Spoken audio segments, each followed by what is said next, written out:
I am pleased to welcome Ken Graham, who is the NOAA Assistant Administrator for Weather Services and the Director of the National Weather Service. In this role, he is responsible for day-to-day civilian operations for the United States, its territories, adjacent waters, and ocean areas. Prior to becoming the 17th National Weather Service Director on June 7th of this year, he served as the director of NOAA's National Hurricane Center, leading the nation through numerous hurricanes, including 30 named storms during the record-breaking 2020 hurricane season. Ken is the first National Weather Service director with a vast amount of operational field experience. He worked his way up through the ranks at National Weather Service, mostly in field offices, starting as an intern meteorologist in '94 and at the New Orleans, Baton Rouge Weather Forecast Office. Myself, Patrick, and Russ had a chance to meet with Director Graham this morning, and we look forward to working closely with him. All of the weather nerds in the room are about to get really, really excited because he he speaks our language. But before he comes up, I just want to again remind folks in the back, please keep the noise level down so that we can hear everything Ken has to say.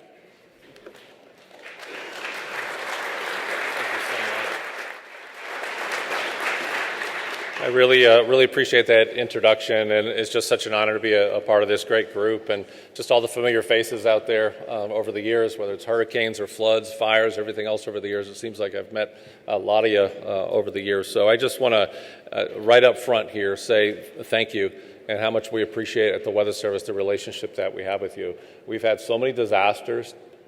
We talk about partnerships. And how many times with Administrator Criswell I've said things like, well, it's more than partners. I mean, we're friends.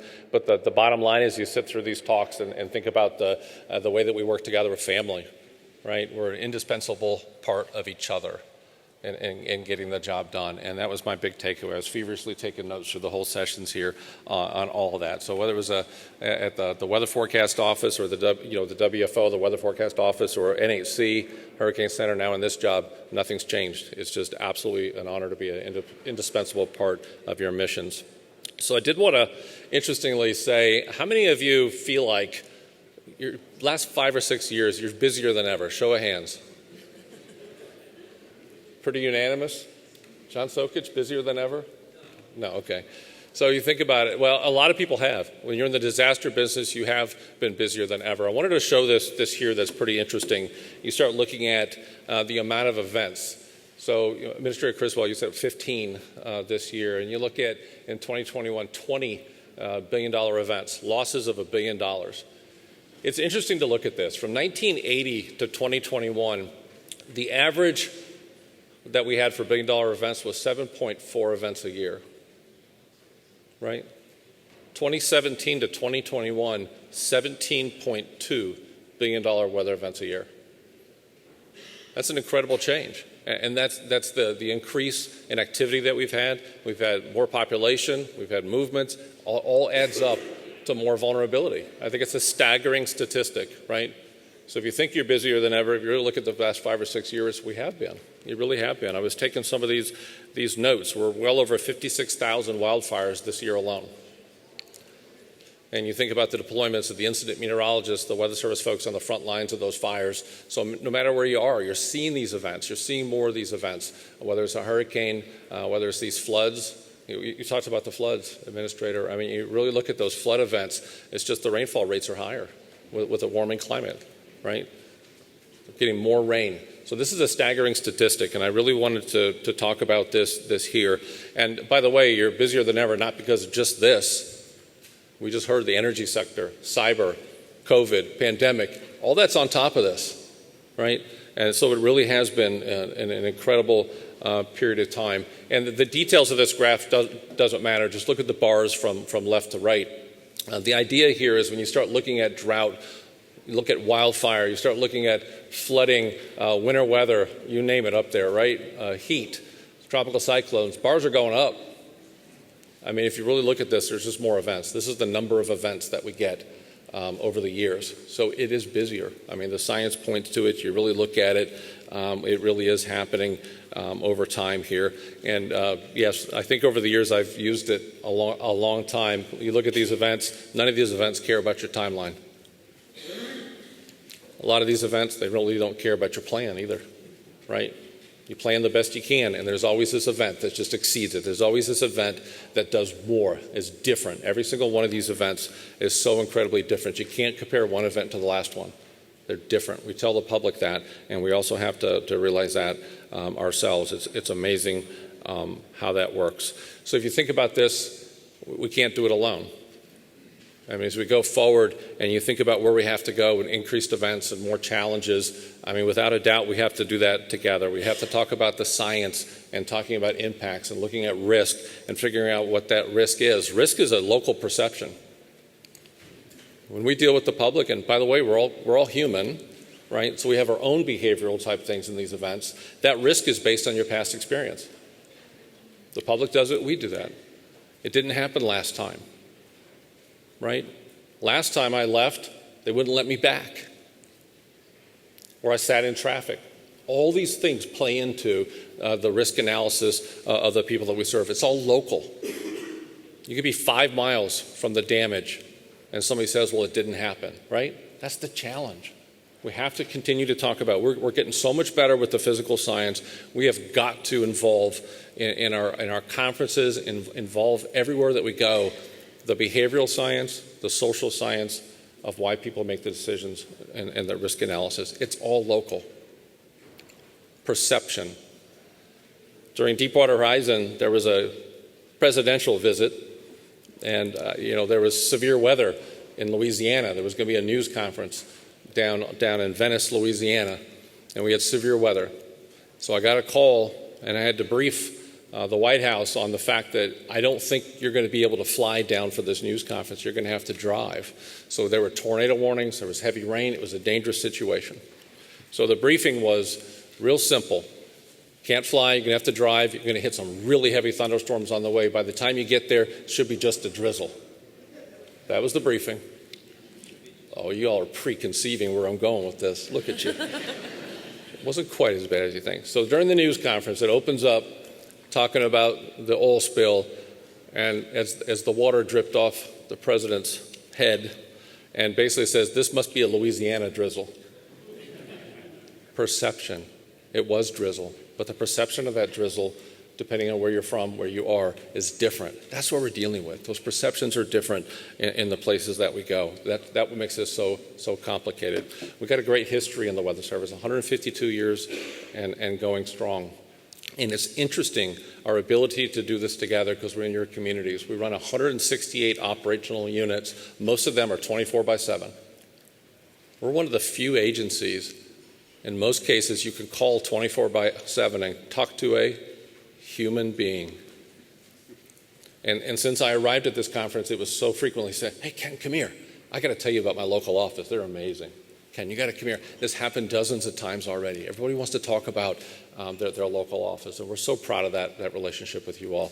We've got 4,450 employees. That's not just meteorologists. That's IT. That's administrative support. That's really hydrology. That's modelers. We run the models. We do all that, right? And it's not just, we talk about space weather. We talked about the grid, right? The Weather Service, we issue those forecasts and those warnings for space weather as well. That could take out satellites, could take out the grid. That's all Weather Service. Tsunami, it's all us, right? It's really from the sun to the sea the Weather Service is involved with, which is amazing. Think about this for a second. It's amazing production. We issue 1.5 million forecasts a year, 50,000 warnings a year from the National Weather Service. And growing, I'd rather not be, but it is. All right. And by the way, we cost less to operate per year than a meal deal at a fast food restaurant. That ain't bad, per American. It's a return on investment there. It's a bargain, right? And that's what we do. It's just interesting to really look in that. So we support national security, public safety, every single location across this country. Real proud of that. We're with you. I mean, you think about where we are here, 122 weather forecast offices in your communities. You know them well. Right, you know them from talking to them in big events, the integrated warning teams, the IWTs that a lot of the counties and the parishes participate in, as well as the state. Did you know that we have 21 center weather service units co-located with the FAA? So your flight here, by the way, we have meteorologists embedded talking about those routes to kind of keep you out of the bad stuff. that's going on too, right? River Forecast Center, modeling those rivers, the graphs that you use. We have folks running those models and coming up with that so you can see what the river's going to do, right? Low flow, high flow, floods. We have 9 centers, like the Hurricane Center, Storm Prediction Center. We talked about the Space Weather Center, Weather Prediction Center, Environmental Modeling Center. It's just amazing to see them all in action. Climate Prediction Center, looking at the seasonal to years out, so you can do some planning. They exist as well. We have headquarters, 7 locations, Tsunami Warning Center, and a National Water Center, running a national water model. And we're really trying to get you the information you've requested for a long time, the flood inundation mapping. It's coming. We provided that after several of the floods to FEMA, and we're getting to the point where we're going to be able to issue those as a forecast. Think about that. Think about those tools as we go forward. And by the way, it seems like it's easy to do. Yeah, you can map it. You got an elevation, you got an amount of water, you can map it. Here's the issue. How much is going to rain? Where's it going to rain? It's tricky stuff. You got to figure out how much it's going to rain. You got to figure out where it's going to be and be able to get that before you can get a good inundation map. So the takeaway here is we're with you. It's interesting to hear those comments from everybody about their local office, and really proud to be able to do that. Administrator Criswell and others have talked about equity in what we do. And it's a conversation where, there's a World Meteorological Organization, and I used to chair the committee that came up with the hurricane names, and now it's a bigger conversation about how to get warnings to everybody. And it's interesting to look at this. And, after every event, I've been thinking a lot since the last 3 or 4 years about this topic, and definitely after Ida and Ian. And we have data. If you're over 60 years old, you could be 8 times as likely to lose your life in a tropical system than if you're under 21 years old. Whoa, there's some data, right? The decision to evacuate is incredibly complicated, right? How many times I've said in my own career, if you're told to evacuate, but the reality is there's some people that are not going to do it. In fact, social science says 20% of the people you'll never convince. Another 20% of the people are already gone at the first sign of a cloud. They're already in Kansas, right? That's what we're dealing with. We got some wiggle room right in the middle to deal with this. There's health issues, people that can't, financial, can't afford a hotel, don't know where to go. My pet, we heard that today about the pets, right? My stuff, I've done tornado surveys, the house is destroyed and the person's sitting on the porch guarding their house because they don't want anybody to take their stuff.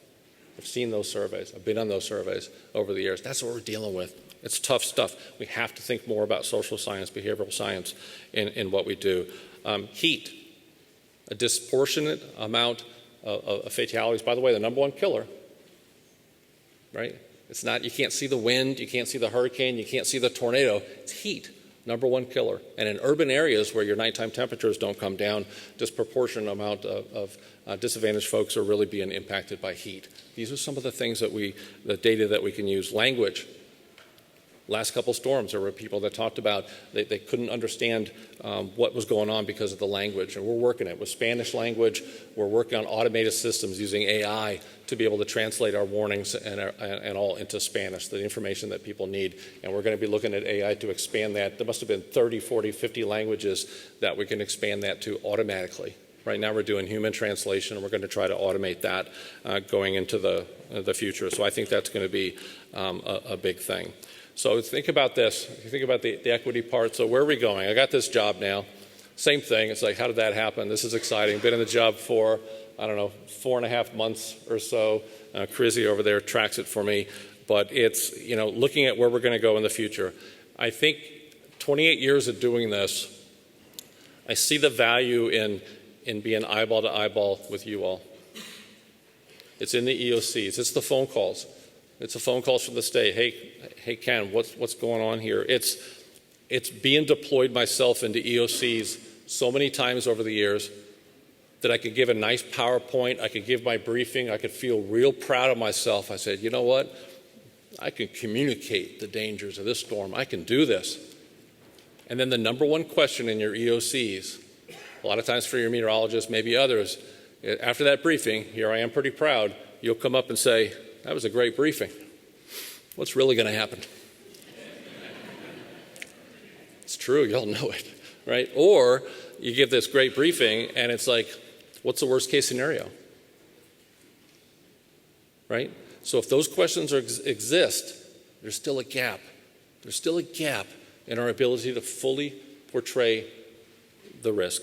Does that make sense? And it's more to it. It's not just the PowerPoint. It's not just that briefing. It's coming from who you trust. Hurricane Isaac in Louisiana, I gave 2 briefings to the best of my ability to communicate the dangers of a storm. But because it was a Category 1, it was really not taken very seriously, right? It's everything I could.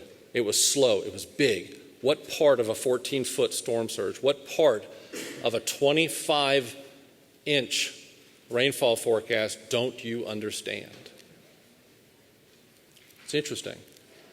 Briefing 3, I gave the same PowerPoint. It was the same briefing. This time the governor looked around the room and said, we need Blackhawks, we need stuff, we need tarps, let's go. Where are we going to put stuff? They lit up. And I sat there dumbfounded. What was different about that briefing than from previous briefings? So I asked the governor. I said, Governor, may I ask you a question? Of course, Ken. I said, what was different about that briefing? He looked at me and just right in the eyes and said, oh, you were nervous. You were scared. He goes, you don't normally get that way, and that scared me. We're going to take this one serious.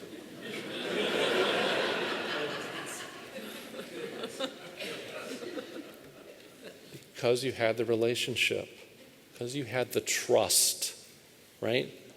That's what that was, and I was. I had sweat coming down my back because I was so worried they weren't taking that part of it serious. Okay, so in the words of the administrator, we too need to adapt. I like that word, right? We got more events.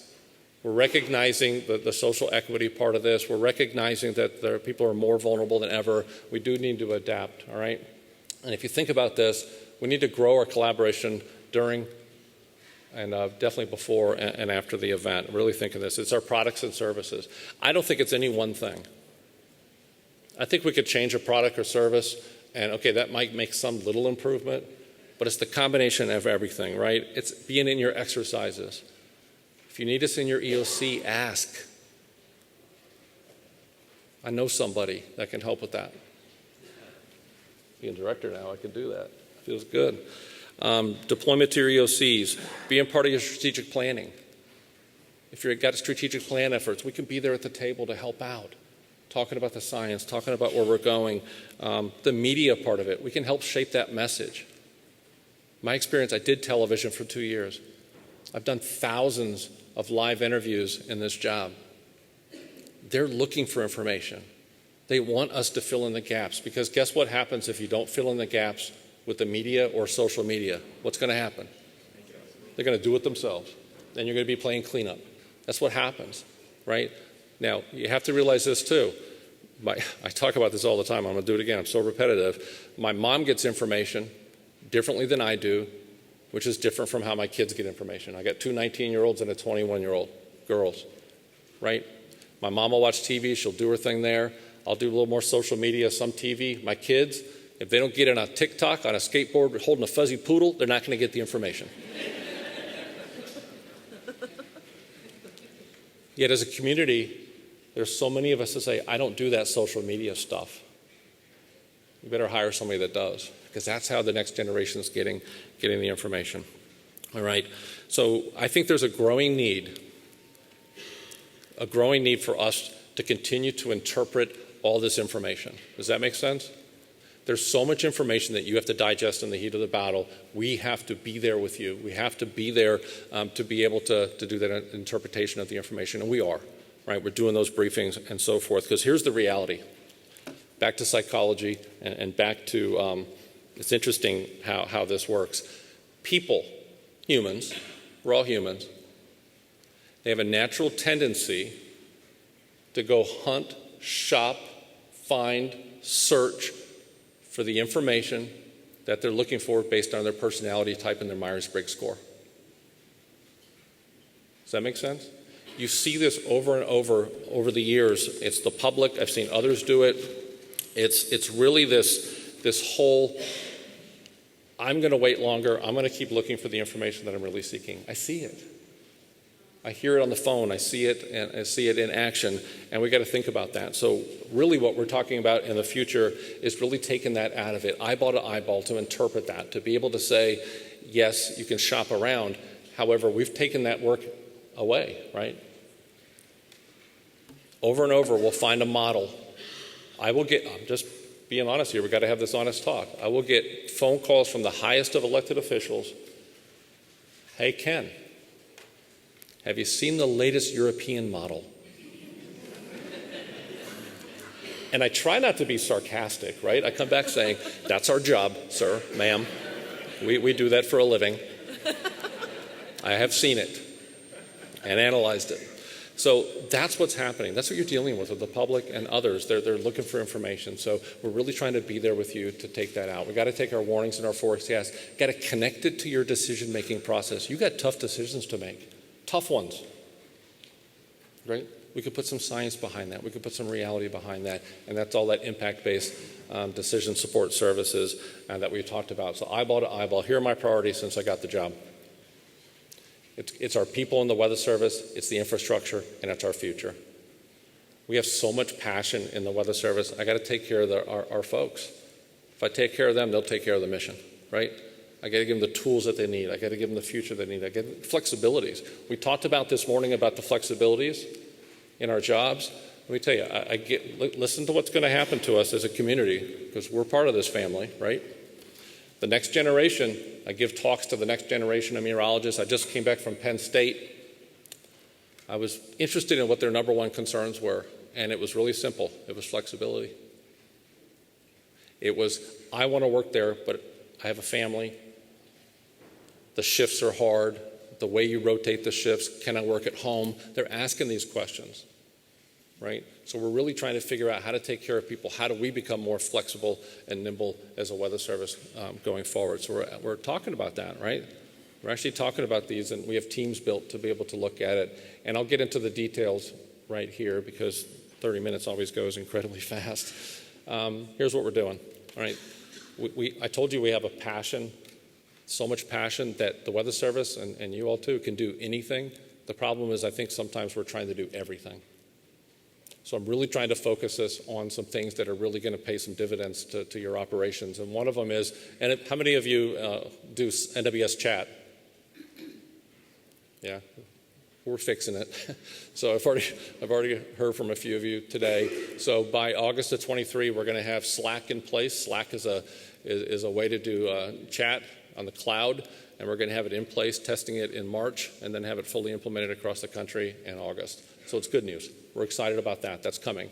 And that's our primary way to be able to communicate in the heat of the battle with Weather Service forecasters. Could be on the radar, could be right there in the office with emergency management and the media, everybody in one place. So we're going to do that. We fixed the radar. We had a new radar product on our internet that took so much bandwidth, it was pretty slow. I mean, I think a lot of you have heard from the emergency management community that we needed to fix that. We did. All right. So now the loop, you'll get a radar loop on our website that takes just seconds rather than minutes. All right. So we're listening. Keep the feedback coming. Right. Please keep that feedback coming. We sometimes we're like, well, we love our weather service. We love our weather service, but that's good. Tell us what we can do better. Right. Be open and honest about how we can do better. And I've heard some things today that was wonderful. So I appreciated that feedback. Internally, we're going to try to speed things up. Minister Criswell mentioned the same thing. We have a lot of process as well to get things done. So we're really going to try to speed some of these things up because technology is changing quickly. Everything's changing quickly around us, and we're going to really try to be able to go quicker with that. Tsunami program, there's been some talk about the tsunami program. We're really working on, we have 2 centers, one in Hawaii, one in Alaska. We've got something going on called tsunami reunification, and it really is trying to give them similar tools, right? It's important to talk about this stuff. They need the similar tools. They need a website that's similar products, because if one goes down, we want the other to back up, right? So we're going to be working on that, and we got teams built there. We're going to work on weather.gov. We need to redesign it. It's been the same design for a long time, and we were one of the early outs in government on websites, so we built a lot of stuff for us. It's a complicated website, so we're going to work on weather.gov and more of a mobile type weather.gov so you can get stuff quickly on the front lines. and get the information that you need. So we're going to be looking at all that. This next one, some of you may be familiar with AWIPS. When you visit the weather forecast offices, the systems they use, many of you have seen it, the computers that they're issuing the warnings and they're looking at the data. I want to put it in the cloud. And the reason I want to do that is because I talked about one of the priorities was to get more eyeball to eyeball with you all. Can you imagine AWIPS in the cloud to actually take a computer system to your EOC to have the same capability that they have in the office? It could be done. It could be done, and we're going to try to do it, okay? So that's coming. We're going to have the data. We can be on the front lines with you. Our incident meteorologists, the IMETs, are already using it on the front lines of the fires. They got the data. They can see it, and that's important as we support you. So that's something that we're doing it. We have a team put together right now to look at our operations model. How do we become more nimble as a weather service to be there with you on the front lines, be able to deploy to the EOCs? How do we look at an operations model that isn't 30, 40 years old, and how do we do things different? We got a team built for that. It's exciting, right? We have a workforce that's really excited about some of these changes. So I really wanted to share all this because I want us to go on the journey together, and I keep you posted as we go on the way. We're looking at our IT infrastructure. Look, things change quick. We're trying to look at things now on how we can make sure things don't fail in the heat of the battle, but we're also looking at what the next architecture is going to look like, the cloud, right? Being able to interact in a cloud, being able to interact with data. We're looking at that as well. DEIA, recruitment, retention, we share the issues. We share the need to be a more diverse organization, right? But only part of it is recruitment. You got to retain. You've got to bring folks in and then have an environment that's conducive to say, I like working here, right? So part of this is also a retention and having that environment to be able to have them in the office. Probabilistic forecasting, hazard services. Remember that worst case scenario I talked about at the EOC? We're going to put some science behind it, right? And don't think of it as there's a 10% chance this, 20% chance that, 30% chance that. It's hard to make a decision based on that information. What we want to do is be able to say, here's a map. There's only a 10% chance of these values being exceeded. Can you use that? That's not bad. That's not bad right there. It's putting science behind that worst case scenario. So you have a map to go with, something to go with on probabilities. So we're working on that. Flexibilities. And by the way, as I wrap up here, we're looking at the next radar. What's the next big thing in technology when it comes to the next radar? And some of the technology we're looking at is pretty exciting. 1 minute data instead of 3-4 minutes, right? We're looking at storms, being able to see them earlier and push that forecast out. That's pretty exciting as well. So we're building a team and we're working on a NOAA-wide project to be able to look at that next generation radar, which is really exciting. And there's just an update. I think time goes so fast. There's the update right there on your tools. Looking at chat, that'll be done next year. But again, give me feedback. Keep giving me feedback on the direction that we're going. I want your help. I want your input as we shape the weather service of the future, right? We're looking at being more eyeball to eyeball. We're looking at being you face to face. And I recognize so many people here and how many times I've been in a lot of your EOCs over the years, and there's a lot of value in that eyeball to eyeball. It's not just that briefing, but it's also that question all the time. There's always these questions outside the briefing time. There's always those type of things we got to look at. So I'll stop. I could really go on and on. I'm super excited about that. And all I got to say in my conclusion was if this is a Vermont drizzle, it ain't that bad.